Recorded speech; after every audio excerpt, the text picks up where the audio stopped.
Vamos lá, igreja. Vamos ver o nosso tema. Você já cometeu algum desses erros? Aí você vai ver que quando o nosso mestre mandou te fazer essa pergunta, é porque ele queria esclarecer algumas questões na palavra dele. Aí eu te convido a abrir a sua Bíblia no livro de João, capítulo 8, versículo 41. E aí você vai ver que nós vamos passear um pouquinho no livro de João, que eu vou citar alguns versículos, não fica para a Bíblia aberta aí, para você nos acompanhar. Viu? E depois eu quero compartilhar com você 3 pessoas, né? Vou falar sobre 3 pessoas na Bíblia que cometeram erros graves. Você vai ver o que aconteceu, o que o Senhor, o Altíssimo Poderoso Deus, fez, como quer também fazer com você. Veja nisso, viu? Aleluia. E é bom que a gente não fala de um santarrão, não. A gente fala de pessoas que são falhas que nem a gente.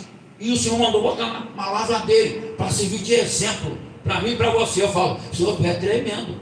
Tu usou realmente as feituras da tua mão, que somos nós, e os teus servos, tu és serva, e mandou registrar a tua palavra para servir de exemplo. Eu falei, isso é maravilhoso, porque o Senhor vai tratando conosco, nos ensinando o tempo todo como enxergar a tua verdade, essa verdade que liberta, que cura e que faz sinais de prodígio acontecer na nossa vida. Então a gente vê aqui João capítulo 8, versículo 41, que diz: vós fazeis as obras de vosso pai. Disseram-lhe, pois, Jesus falando ali com os religiosos, sabe? Pois, aí eles disseram, nós não somos nascidos de fornicação, temos um pai que é Deus. Mandaram para Jesus já. Jesus falou, gente, mas eu não perguntei nem isso, né?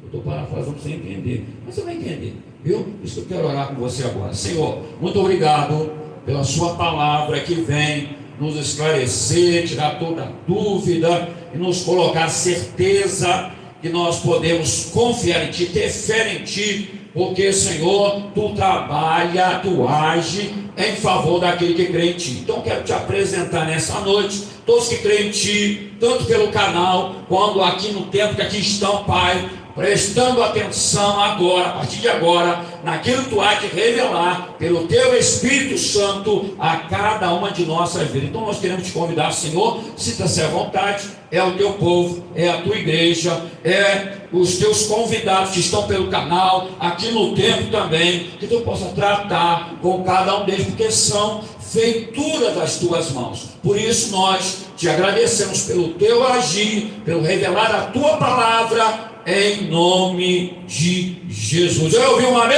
Amém. Oh, glória! Levei até um susto. Jesus tem misericórdia. Vocês estão gritando bem, senão estão abençoados pelo Senhor. Olha, nós vemos aqui uma coisa muito interessante nesse capítulo 8, versículo 41, que diz que o Senhor começa declarando para eles: vós fazeis as obras de vosso pai. Disseram-lhe, pois, para Jesus. Aí eles responderam: nós não somos nascidos de fornicação, temos um pai que é Deus. Aí Jesus, a gente vê que Jesus aqui ele fez uma distinção entre o filho hereditário e o filho verdadeiro. Por quê? Os líderes religiosos eram filhos hereditários de Abraão, porque o fundador da nação judaica era Abraão, e portanto eles afirmavam ser filhos de Deus, mas os seus atos mostraram mostraram que eles não eram realmente filhos. Por quê? Por causa da religiosidade. E aí o Senhor vai e mostra para eles que os atos deles, na realidade, estavam mostrando que eles eram filhos do adversário. Ele falou assim: e é isso, pastor? Verdade? Por quê? Os verdadeiros filhos de Abraão, fiéis seguidores de Deus, não poderiam agir como eles estavam agindo. De que forma eles estavam agindo? Eles estavam agindo de forma mentirosa, eram usados de maneira rebelde, com orgulho, faziam preconceito, praticavam o preconceito. Então assim, que isso? É assim que eles estavam agindo. Olha o que diz o versículo 43 do capítulo 8 de João. Olha o que diz: por que não entendeis a minha linguagem? Jesus pergunta para eles. E aí, por não poderes ouvir a minha palavra. Por que eles eram incapazes de entender porque ele se recusava a ouvir, porque o adversário usou a rebeldia, colocando no coração dele a rebeldia, o orgulho, como eu falei, o preconceito, para que eles não crescem que o nosso mestre Jesus era o mestre Jesus. Aí no capítulo 8, versículo 44, e vamos ler também o 45, diz assim: vós tendes por pai ao diabo e quereis satisfazer os desejos de vosso pai. Ele foi homicida desde o princípio e não se firmou na verdade, porque não há verdade nele. Quando ele profere mentira, fala do que lhe é próprio, porque é mentiroso e pai da mentira, ou seja, o diabo.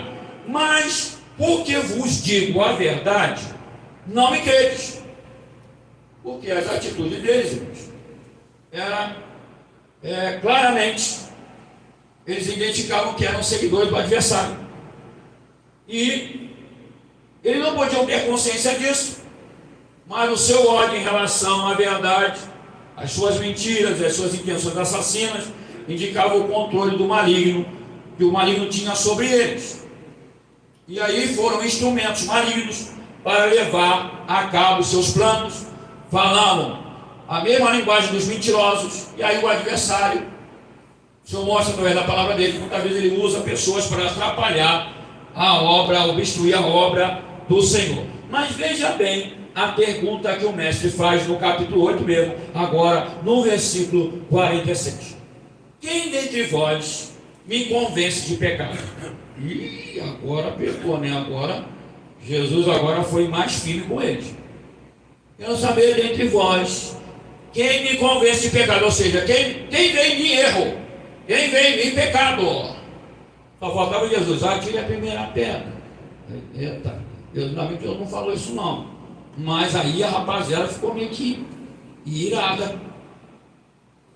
E se vos digo a verdade, por que não credes? Jesus mandou outra pergunta em seguida. Aí os camaradas ficaram meio tontos, né, irmão? Primeira pergunta: quem dentre vós me convence de pecado? Aí a segunda, Jesus deu outra. Já falei, vá ao local. E se vos digo a verdade, por que não credes? Aí no versículo 47, quem é de Deus e escuta as palavras de Deus. Aí você já começa a responder, né? Por isso vós não as escutais, porque não sois de Deus. Falei, gente, Jesus está catucando marimbondo. Senhor, o negócio agora ficou sério. E aí a gente vê que ninguém podia acusar Jesus de um único pecado, né? Por mais que eles vasculhassem e investigassem, botasse o FBI para investigar tudo, e nada, não tinha nada. Jesus não devia nada a ninguém, não deu volta em ninguém, não tinha cometido erro nenhum, e o negócio estava ficando estreito. E eles querendo uma maneira para poder crucificar Jesus. Tem que ter uma maneira. Ninguém tem que inventar alguma coisa. Porque quando não tem nada, irmão, a pessoa às vezes inventa para te prejudicar. É uma realidade da vida. E é por isso que a Bíblia fala, o Senhor usa a palavra e fala assim, que nós devemos vigiar o tempo todo, orar sem cessar e vigiar o tempo todo. Viu? E aí a gente observa que as pessoas que odiavam o nosso mestre queriam que ele morresse. E aí examinaram o comportamento dele, mas não puderam encontrar nenhuma falta, e depois, por meio de uma vida sem pecado, Jesus provou que era Deus encarnado. E ele é o único exemplo perfeito a ser seguido. Você crê nisso? Diga glória a Deus. Ele é o único exemplo a ser seguido. Todos os mestres, todos os líderes que estiveram na terra, que já partiram, não conseguiram chegar nem perto do nosso mestre. Viu? Diversas vezes Jesus intencionalmente, presta bem atenção aqui, desafiou seus ouvintes, como está te desafiando nessa noite, ao colocarem à prova, colocarem-no à prova, e recebeu bem os que questionavam as afirmações e o caráter dele. Jesus nunca destratou porque a pessoa desconfiava dele. Ele sempre tratou bem, com fina educação, gentileza. Jesus sempre tratava eles bem. E eles questionando. tempo todo. E aí, eles estavam aí dispostos a aprofundar suas descobertas. Mas nessa passagem, o desafio de Jesus, ele mostra os dois erros mais frequentes das pessoas que o encontraram. Primeiro desafio: nunca aceitavam o desafio de Jesus para que o pusessem à prova. Eles não aceitavam isso. Jesus falava: me põe à prova aí, bora aí, bota aí. E eles recuavam. O segundo desafio que Jesus propunha para eles, que eles testavam, mas não estavam dispostos a crer no que eles descobriam. Quando eles descobriram que Jesus estava falando a verdade, eles pulavam fora. Não sei de quê. E ele está falando besteira. Eles não davam crédito ao mestre, as verdades que ele estava falando. Por isso que o Senhor mandou te perguntar: você já cometeu algum desses erros? Porque muitas vezes o Senhor revela a palavra dele sobre a tua vida, e você ainda fica na dúvida que ele está falando contigo. Fala sério.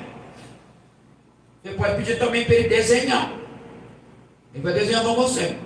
Você pode pedir ele para aparecer para você, como ele está aparecendo com os muçulmanos, e levando os muçulmanos a se converter ao verdadeiro evangelho, ao cristianismo.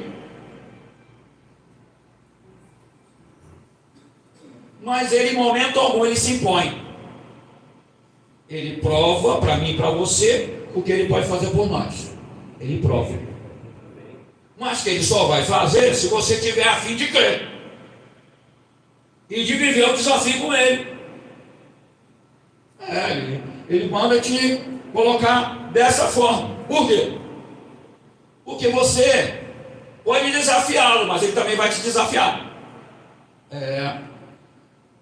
Porque a recíproca é verdadeira. Vamos lá. Se eu vou desafiar o mestre vai falar: tudo bem, eu aceitei o desafio, mas quero ver você aceitar o meu. E eu vou te desafiar. Se você crer em mim, eu vou mostrar o que eu posso fazer por você. Mas você tem que crer.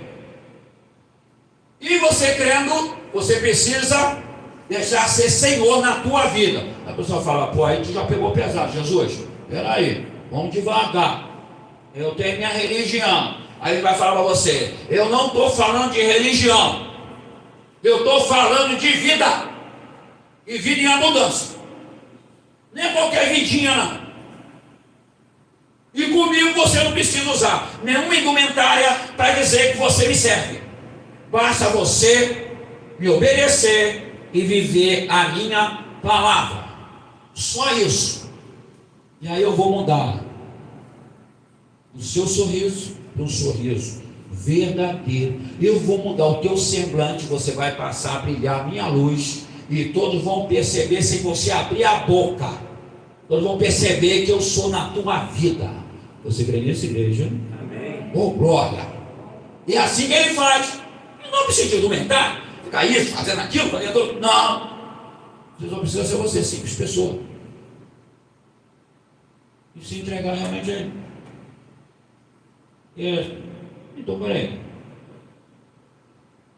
E aí ele falou assim: tu vai mostrar para eles 3 pessoas na minha palavra que cometeram erros graves, mas que, graças ao meu agir, o agir do Altíssimo e Poderoso, na vida deles, eles conseguiram se redimir e conquistaram resultados extraordinários. Eu quero dizer para você que a gente está orando aqui, que o Senhor mandou um recado para toda a membresia, para alguns convidados também, dizendo que se eles toparem e vierem para um clamor aqui, hoje, no caso foi hoje, aconteceu hoje, esse convite foi para hoje, às 9 da manhã e às 5 da tarde, que eles viveriam resultados imediatos de maneira notável. Eu falei: Senhor, tu é demais, hein? E ele está fazendo, você crê nisso? Ele está fazendo. Só que ele quer fazer algo melhor ainda na tua vida. É mudança. Mas aí você tem que falar assim: Senhor, eu queria te convidar, então, para você provar a tua existência na minha vida. Porque eu quero ser servo teu, servo tua, mas de verdade, não é um negócio, uma coisa. De vez em quando eu oro. Quando tiver precisando de alguma coisa, só que ele manda te dizer que ele não é Deus de prateleira. Ele está afim de fazer morada, reinar dentro de você. E mostrar que ele é capaz de mudar todos à sua volta, através do seu testemunho de vida, da sua transformação que ele faz, da maneira dele, do jeito dele, para atuar na vida daqueles que convivem com você. E aí você fala assim: que isso? Que Deus tremendo é esse? Aí a Bíblia, aí fala assim: você vai falar de um personagem para eles que todo errado e cometeu um erro grave. Aí você vai ver com esses exemplos, esses exemplos que eu dou para você aqui hoje, que o Senhor não lança em rosto os nossos erros. Ele, quando ele fala que ele perdoa mesmo, porque ele quer ver em você e em mim, sabe o quê? Mudança de vida. Determinar, você tem que determinar: eu vou acertar minha vida em nome de Jesus, acabou. Eu vou viver uma nova história, acabou o negócio. Senhor, eu quero saber de passado não. Passado é para museu e cemitério. Eu quero ser nova criatura na tua presença. Aí você, então, você compartilha com ele. Primeiro exemplo, primeira pessoa que ele mandou compartilhar com você, que está na Bíblia: Moisés. A Bíblia diz que Moisés, lá em Número, capítulo 12, versículo 3, que Moisés era o homem mais paciente que existia na terra. E mesmo assim, ele cometeu um erro grave antes de Deus chamá-lo para liderar ali o seu povo, para tirar o povo dele do Egito. Aí o Senhor mostrou que, antes dele chamar Moisés tinha ali pela casa dos 40 anos, novinho foi, e ele ficou furioso ao ver um egípcio descendo couro num escravo hebreu, pertencente ao povo de Moisés. Ele ficou meio que revoltado, apesar de ele ser um camarada mais paciente que existia na terra. Perdeu a paciência. Eu falei: rapaz, será para depois lá de Cosmo, tem paciência para dar uma voltazinha lá em paciência? Ele voltava para Campo Grande, vai ficar com paciência. Aí vai. Mas não foi nada disso. A gente vê que ele ficou meio que irado, porque ele viu ali o Egito descendo couro no hebreu. Ele falou: não pode. E ele falou, e resolveu o serviço. Ele falou e matou o egípcio. E aí olhou para um lado, olhou para o outro, viu que só que ele esqueceu de olhar para cima. Ele não olhou para cima, olhou para o lado, olhou para o outro, para trás, e enterrou o egípcio na areia. Aí ela falou: resolveu o problema. Resolveu nada, foi descoberto. E aí, em vez de ele ficar, porque ele foi descoberto, ele fugiu do Egito e começou uma nova história de vida bem longe do lugar onde ele era príncipe. Deixou todo mundo vindo para trás e meteu o pé. E aí? Mas o Senhor tinha um plano na vida dele. Ele tinha um plano na vida daquele homem. Abra comigo a sua Bíblia, Êxodo capítulo 3, versículo 5. Olha o que o Altíssimo fala. O camarada cometeu um erro bem grave. Viu? Olha, disse mais: eu sou o Deus de teu pai, o Deus de Abraão, o Deus de Isaque e o Deus de Jacó. Moisés lhe escondeu o rosto porque temeu olhar para Deus. Disse ainda o Senhor: certamente vi a aflição do meu povo que está no Egito e ouvi o seu clamor por causa dos seus exatores. Conheço-lhe o sofrimento, por isso desci, a fim de livrá-lo da mão dos egípcios, e para fazê-lo subir daquela terra a uma terra boa, ampla, terra que mana leite e mel, o lugar do cananeu, do eteu, do amorreu, do ferizeu, do eveu, do jebuseu, é tudo do eu. Olha, Jesus é muito eu e eu. Ele queria botar o povo dele lá no meio do eu, porque ele era o grande, eu sou. Eu falei: gente, tem razão, se o senhor é o grandão, então pode botar no meio do eu lá que não vai rolar nada. Pelo contrário, o povo vai prevalecer. Pois o clamor dos filhos de Israel chegou até mim, e vejo a opressão com que os egípcios os estão oprimindo. Vem agora, e eu te enviarei a Faraó, para que tires o meu povo, os filhos de Israel, do Egito. Moisés falou: deu ruim. Senhor, tu tem certeza que sou eu? Vou voltar para lá, meu Deus. Mas Senhor, meu Deus e meu Pai, eu não posso voltar para lá. Eu acabei com um sujeito lá e agora vou morrer. Se o camarada lá lembrar que sou eu, deu ruim. Porque, querido, não tinha negócio de advogado, não. A autoridade máxima é Faraó. Se ele falasse, passa a espada, camarada, não tinha negócio de fazer pedido. Não, eu sou filho de fulano, não, ciclano, eu sou filho da Maria, eu sou João, mãe de Elisânia, diaconisa Elisânia. Não tem, mas nem conheço. Passa a espada logo.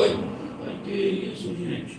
Mas ele ficou pensando: vou voltar. Senhor, pelo amor de Deus, eu não posso voltar lá sozinho, não. Eu não sei nem falar. O Senhor, já que você não sabe falar, não tem problema, bota alguém para ir contigo. Aí peguei, já tem ninguém para ir comigo, aí ninguém criou alguém para ir comigo, aí botou lá Arão para ir com ele. Eu falei: meu. Aí Moisés falou: eu tentei sair pela tangente, mas não deu certo isso não, gente. Porque com Deus, não adianta. Você vai inventar desculpa, vai tentar inventar uma história, ele vai falar: não, vai ter que ir. E aí você fala: mas você não dá para mandar outro mão? Não, é você. Você fala: mas eu fiz um negócio assim meio grave. Mas queria falar para Deus que matou alguém. Você já sabia. O problema dele ir para lá que era o problema. O problema dele ir lá e o camarada falar: aí ele aí, mata logo. Apesar do grande erro desse personagem, dessa pessoa chamada Moisés, Deus usou Moisés para conduzir 2 milhões de pessoas para fora do Egito. E aí, para os conduzir à terra prometida. Deus é maravilhoso. Nós servimos um Deus que é o melhor. Não existe outro Deus além dele. Com todo o erro grave de Moisés, ele pega Moisés depois de tratar Moisés e usa Moisés com uma missão árdua. Porque, meu filho, comandar 3 pessoas, 4, 100, 200 pessoas já é um problema. 300 Jesus, já vai complicando. 500 piorou. Agora 2 milhões, aí complicou mais ainda, cada um com um modo de pensar diferente. E aí tinha aventureiro no meio do povo, o negócio era complicado. Mas Deus usa isso aí para tratar quem? O líder. Quem? Moisés. É contigo mesmo. E aí a segunda pessoa que eu vou te mostrar é Davi. Ei, Davi. Aí ele é um personagem assim muito admirado, importante na Bíblia, né? Ele derrotou o leão, o urso, acabou com a vida de um gigante chamado Golias. E enquanto o líder de exército de Israel, e aí o Senhor mostra que ele derrotou milhares de inimigos. E o Altíssimo usou para libertar o seu povo num período assim. Ele liderou o povo de Israel num período muito difícil, em que Israel era constantemente atacada e perseguida por seus vizinhos. Mas, mesmo sendo um homem segundo o coração de Deus, ele tinha um histórico de cometer erros. Na verdade, ele quebrou, eu pesquisando assim, metade dos 10 mandamentos, você tem uma ideia. E o Senhor deixou o Senhor deixou através de Moisés para o povo. Entre eles estão, eu vou enumerar alguns para você ter uma ideia: assassinato, mentira, adultério, cobiçou a mulher do vizinho e até roubou a esposa de outro homem. Eu falo: que isso, gente? Davi, Davi. Porém,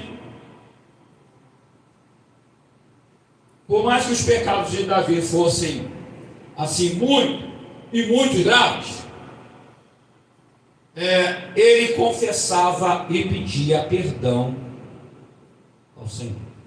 Ele sempre ia ao Senhor arrependido, confessava, pedia perdão. E aí nós vamos ler um dos pedidos de perdão do rei de Israel, chamado Davi. Abra sua Bíblia, Salmo 51, versículo 1. Vamos ler até o 4. Só até o 4. Olha o que diz a palavra. Oração do rei Davi, hein? Todo errado, olha só quem fala. Compadece de mim, ó Deus, segundo a tua benignidade e segundo a multidão das tuas misericórdias. Apaga as minhas transgressões, lava-me completamente da minha iniquidade e purifica-me do meu pecado, pois eu conheço as minhas transgressões e o meu pecado estão sempre diante de mim. Pequei contra ti somente, e fiz o que é mal perante os teus olhos, de maneira que serás tido por justo o teu falar e puro no teu julgar. E sabe o que aconteceu? Deus o perdoou. Mas assim, ué gente, o cara, ele cometeu muita atrocidade, ué, mas como o Senhor conhece o íntimo de cada um de nós, Ele tem autoridade para perdoar pecados. Você crê nisso? Diga glória a Deus. Ele tem esse poder, querido. Desde que você se arrependa genuinamente, reconheça os seus erros, Ele te perdoa. Mas tem um agravante, hein? Você reconhece, e você tem que reconhecer que depende da graça e da misericórdia dele. Agora, se insistir na falha, vai dar ruim o negócio. Ele vai falar, olha só, estou te dando a oportunidade, você quer insistir nisso? Vamos fazer o seguinte, eu vou fazer contigo o que eu estou fazendo com muita gente na terra. Vamos acabar com isso? Vem logo, acabou a tua história. Ele fala, mas aí como é que vai ser? Vão mandar me matar? Não, você leva um escorregão, bateu com a cabeça, desculpa, da ciência vai se provar que você morreu porque bateu com a cabeça. Não, foi porque o senhor chamou mesmo. Eu estava dormindo e o fulano estava dormindo, nem acordou. Aí você fala, morreu de quê? Morreu dormindo. Mas morreu de quê? E o coração parou. A ciência mostrou que o coração... Porque quem dá a vida e controla a vida é o nosso Deus Altíssimo. Não precisa ser atropelado, não precisa ser tomar tiro. Não, dormiu, ele fala, vem. Ele levantou. Gente, o que foi? O que? Sou eu, fulano morreu. Mas o que aconteceu? O coração parou. Foi? Não deu lá para fazer massagem, dar choque. E nem com todos os choques do mundo, não é? O coração voltou, não. Que isso? Nossa, o troço é sério. Seríssimo. Porque quem dá a vida é Ele. Quem tira a vida é Ele. Porque Ele é o dono da vida. Foi Ele que deu vida a você. Você estava sendo gerado lá no ventre da sua mãe. Viu? Foi Ele. Então, essa é uma realidade. E a terceira pessoa, para a gente fechar. Você vai gostar desse personagem. Muito admirado. Nossa, exemplo. Até para ímpio. Nossa, Salomão. O rei Salomão. Filho, sabe de quem? Sabe de quem? Vou te contar. Davi. Isso sem sombra de dúvida, um dos personagens interessantes de toda a Bíblia. Por causa de quê? Por causa da sua sabedoria, dos seus feitos. Ele vai ter uma rainha que foi lá conferir pessoalmente se ele tinha toda aquela sabedoria mesmo. Ela falou, nossa, mas você é o que falaram mesmo. Você é muito sábio. A rainha ficou admirada. Mas aí o Senhor mostra que muitas pessoas, até que não creem nos ensinamentos do nosso mestre chamado Jesus, ficam admirados pelo exemplo de Salomão, um exemplo a ser seguido. Eles falam, nossa, um exemplo é a ser seguido. E realmente Salomão foi um homem realmente admirável, autor dos livros de Provérbios, Eclesiastes e Cânticos, na Bíblia. Ele foi usado por Deus poderosamente, e a sabedoria que o Senhor deu a ele era tão extraordinária que a Bíblia diz que ninguém no mundo se comparava ao rei de Israel chamado Salomão. Para você ter uma ideia, ele compôs mais de 3.000 provérbios e mais de 1000 cânticos.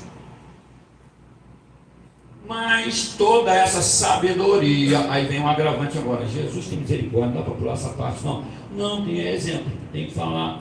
Eu vou falar para você. Mas toda essa sabedoria não impediu o rei Salomão de cometer 3 grandes erros. Vai falar, que isso, gente? O camarada cheio da grana, sabedoria, tinha tudo para ser feliz, viver uma vida e me comete 3 erros graves. Mas não assim, que isso? Fazendo o que era mal diante do Senhor. O primeiro erro dele, ele se tornou morno espiritualmente. Olha, irmãos, ele não tinha motivo para ficar morno, hein? Ficou morno espiritualmente ao se envolver com mulheres estrangeiras que não serviam ao Deus de Israel e fizeram que ele adorasse a deuses pagãos. Mas olha, esse cara ficou de inteligente, ficou burro de repente. Mas, gente, o camarada tinha conhecimento da verdade. Como é que ele faz um negócio doido desse e Deus ali honrando? Depois ele cometer essa besteira, ele foi tomado pela vaidade. Aí deu problema, né? Pela desobediência, lutando contra as próprias. Aí, irmãos, aí é grave, porque ele entrou pelo caminho da desobediência, depois lutou contra as profecias do Senhor, que falavam a respeito do que aconteceria com Israel por causa dos erros dele. Agora ficou mais grave. Senhor, misericórdia, hein? E aí a Bíblia mostra que certa vez Salomão até tentou matar Jeroboão, um homem que o Senhor havia escolhido para reinar sobre 10 tribos de Israel. Ele achou que ele podia dar fim de Jeroboão. Ele falou, esqueceu que o Senhor vê tudo. Eu falei, rapaz, esse cara é doido. E por fim, nós vamos que Salomão foi ganancioso. Sabe o que ele fez? O pior erro dele também, aí foi só agravando. Um erro vai chamando outro erro, vai chamando outro erro. O erro mais grave que ele cometeu, aí foi direto com o povo. Ele pegou, achou que era responsável pela Receita Federal da época, e o que ele fez? Não satisfeito já, aí com a riqueza que ele tinha, ele resolveu, por conta própria, aumentar os impostos do povo de Israel, ao ponto do povo passar fome, por ter que pagar altos impostos. Isso aí o senhor deve ter visto com bons olhos, né? Claro que não. Deus não mandou ele fazer nada disso. Essa mamãe é doido, tinha tudo, gente. Mas aqui o cara é o olho grande. Aqui o camarada vai deixar se levar pelo olho grande. Meu Deus do céu, mas não tinha tudo, gente. Tinha para dar para vender, tinha para negociar, tinha para fazer à vontade, para viver um vidão. Mas não. A ganância entrou. Ele achou que ele quero mais. E aí deu muito. Deu muito para ele. Agora, sabe o que a gente observa? Que ele, depois de tudo isso, eu também não maneira, depois de tudo isso, você vê que esse Deus que ele serve é tremendo, hein? Salomão caiu em si. Eu sou soldado para você, irmão. Caiu em si. Aí você fala assim, pera lá, vai dizer que Deus perdoou ele. A Bíblia fala que ele caiu em si. Se arrependeu dos seus pecados. E foi usado por Deus. Aí você fala, peraí, gente, aí tá demais, né? E se você estivesse no lugar dele, você não queria perdão, não? Queria o quê? Passasse a foice em você, dividisse você ao meio, fizesse picadinho? E não falava assim, morre. Aí ficava te alfinetando, enfiando um punhal aqui, um punhal ali, um punhal mais devagarinho, né? Vai pelas pernas, vai subindo, Morre não, sofra mais. Deus não faz isso não, filho. Deus não faz isso não. Se ele não fez com Salomão, ele também não faz com você. Essa é uma realidade. Nem comigo. Basta, tem porém. O arrependimento tem que ser real, tem que cair em si. Vamos falar aqui, ó. Ele caiu em si. Se arrependeu dos seus pecados. e foi usado por Deus para escrever o livro de Eclesiastes. Você fala assim, peraí. Aí, que é isso, gente? Não escreveu o livro? Escreveu. E trouxe a todos que amam o Senhor e que conhecem a sua palavra, ensinamentos assim muito necessários para viver uma vida segundo a vontade de Deus. Aí já no fim da vida, ele refletiu. Você não vai esperar chegar ao fim da sua vida para você refletir não, né? Fala sério. Olha o que ele diz em Eclesiastes, para a gente fechar, capítulo 2, versículo 11.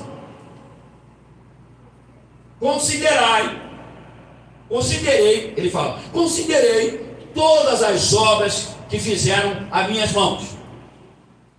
Salomão falando, como também o trabalho que eu, com fadigas, havia feito. E eis que tudo era vaidade, e correr atrás do vento, e nenhum proveito havia debaixo do sol. Então passei a considerar a sabedoria e a loucura e a estultícia. Que fará o homem que seguir ao rei? O mesmo que os outros já fizeram. Então vi que a sabedoria é mais proveitosa do que a estultícia, quanto a luz traz mais proveito do que as trevas. Você está na luz, você não está nas trevas. Então é mais proveitoso ficar na luz. Por que não nas trevas? Porque as trevas, Salomão estava em trevas, enquanto ele estava lá vivendo a ganância, cometendo aqueles erros, mas ele caiu em si, ele reconheceu, não dá para ficar nas trevas, eu tenho que acertar a minha vida, o negócio está feio para o meu lado, e correu para o lado do mestre. E o mestre, com toda a sua sabedoria, autoridade e inteligência, liberou perdão na vida dele, porque ele reconheceu o seu erro. Aí o Senhor fala para você, porque vai tu e faz o mesmo, né?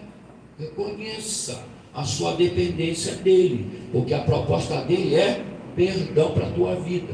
Ele não está aqui de te acusar de nada. Ele quer que você, quando o Espírito Santo de Deus começa a tocar em você, isso não está legal, isso está errado, muda isso, muda esse comportamento, muda essa atitude. Ele está falando isso para quê? Para o meu mal, para a minha destruição, para a sua destruição? Não, ele está falando para o nosso bem, porque ele não está a fim que você se perca e não perca o direito de vida eterna que ele tem te oferecido. Aí eu tenho que dar valor a isso. Como? Falando para ele, Senhor, então, eu preciso reconhecer como Salomão, Davi, Moisés reconheceram. E você vê nos 3 exemplos que o Senhor mandou te dar, e nenhum deles ele condenou eles. Ficou esperando o quê? Uma atitude de mudança. É isso que ele espera de cada um de nós, uma atitude de mudança, de querer viver a verdade que liberta. Amém? Amém. Você coloca de pé, nós vamos orar, vamos agradecer ao Senhor pela sua palavra nessa noite. Aleluia. Senhor, muito obrigado por essa palavra rema de poder que acabou de ser revelada pelo teu Espírito Santo, e queremos te agradecer por todo o diálogo que tu nos mostrou com aqueles homens que te censuravam e não reconheciam a verdade que tu ministrava.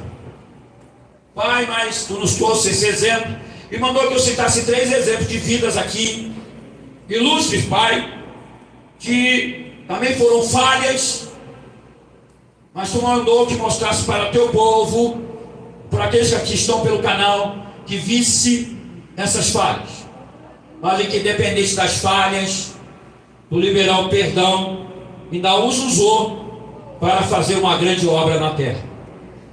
E eu creio, Senhor, tu está mostrando que tu não está aqui para acusá-los nem condená-los, mas tu está aqui para liberar perdão e mudar a tua história, meu querido, minha querida.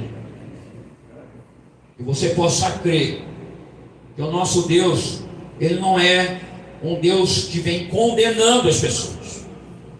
Pelo contrário, ele mostra o que ele pode fazer para mudar a história daquele que crê nele. Basta crer. Creia que ele morreu pelos seus pecados na cruz do Calvário. Creia que ele venceu a morte ao 3º dia. E creia que a proposta dele é vida eterna. Não é religiosidade, é vida. Então, se você crê, eu quero te convidar a sair do seu lugar e vir à frente.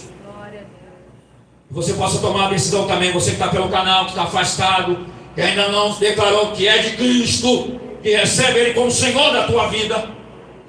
Mas você que está aqui hoje, que está afastado, se afastou, sabe lá o motivo, interessa para Deus, para mais ninguém, para Deus. Mas que você reconheça que hoje é o dia da tua tomada de decisão. Porque eu creio que o Espírito Santo falou contigo nessa noite. Hoje é o dia da tua oportunidade. Amanhã não sei, ninguém sabe. O amanhã pertence ao Senhor dos Senhores, ao Altíssimo e Poderoso Deus. Por que tu não faz prova dele hoje? Por que tu não se rende a ele hoje? E diga: Senhor, então eu reconheço e gostaria que tu mudasse minha história, mudasse minha vida, acabasse com esse vazio, com esse aperto no coração. Eu muitas vezes estou sozinho, e eu fico sentindo, é uma angústia. Ai, que coisa horrível. Pois é, Ele quer acabar com isso aí. Porque Ele quer trocar o teu fardo, que é pesado, pelo fardo dele, que é leve. E fazer de você uma nova vida. Você não vai precisar contar nada para ninguém. Mas Ele vai falar por você. Ele vai mostrar para as pessoas o quanto Ele muda e transforma a vida que se rende a Ele. Não precisa abrir a boca para falar para ninguém. Mas as pessoas vão chegar para você: ué, você agora é crente? Aí você vai falar: eu recebi a Cristo como meu Senhor e Salvador. Glória a Deus. Aleluia. Se você deseja fazer isso, eu te convido a sair do seu lugar, vir à frente. Quero orar por você, com toda a família Renascer. Quero te dar um bem-vindo a essa família. Aleluia. Senhor Deus, o convite está feito, Pai. E agora, Espírito Santo, é a tua vez de convencer o homem e a mulher do pecado, da justiça e do juízo. A ti pertence, Espírito Santo. Então vai fazendo a tua obra, vai revelando aí o teu poder, a tua graça, a tua misericórdia, o teu amor, para que o teu nome seja glorificado. Assim nós oramos e declaramos a tua igreja abençoada, em nome de Jesus. Glória a Deus.